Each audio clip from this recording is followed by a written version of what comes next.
বাইরে আগুনের মতো রোদ, গাছের পাতা নড়ছে না, ছোট্ট টুটু হাঁপাচ্ছে, কেমন মন খারাপ লাগছে। চিউ চিউ চিউ। মিঠু ভাবে, ইস যদি এক বাটি জল দিতে পারতাম। জানলা দিয়ে তাকিয়ে থাকে বন্ধু চড়ুইটার দিকে।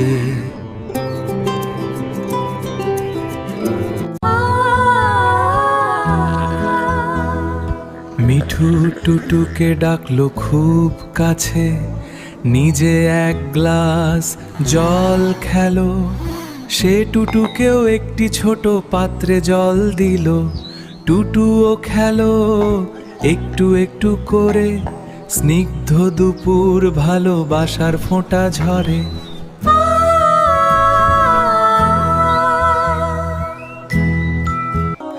আহো,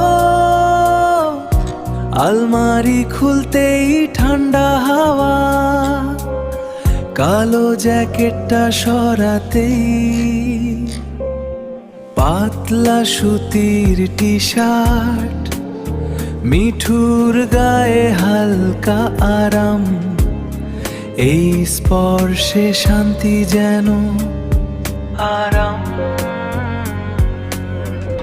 আহ মিঠু, মিঠু টেবিল বসে তরমুজ, শসা এবং ডাবের জল খাচ্ছে। জাঙ্ক ফুড, বার্গার, চিপস এক পাশে পড়ে আছে, যা সে এড়িয়ে যাচ্ছে।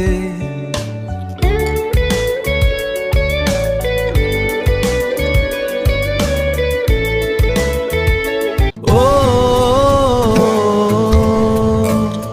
খুব দরকারি কাজে মিঠু বাইরে বেরোচ্ছে, তার মাথায় টুপি, চোখে সানগ্লাস এবং হাতে একটি রঙিন ছাতা।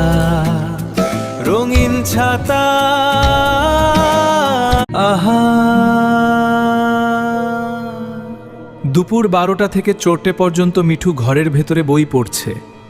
সে জানলার পর্দা টেনে দিয়েছে। বাইরে রোদ ঠিকরে পড়ে, এখানে সময় থমকে রয়। পাতার ভাঁজে অন্য জগৎ নিজস্ব আলোয় মোড়া, পর্দার ওপার থাকুক ব্যস্ত এ ঘর শান্তিতে গড়া।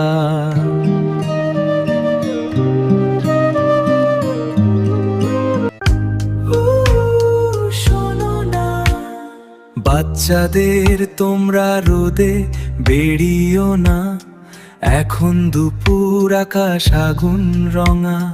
ঘরের ভেতর খেলা হোক না নতুন করে, গল্পের বই কল্পনার ভেলায় চড়ে। সন্ধে হলে একসাথে নামবো আবার।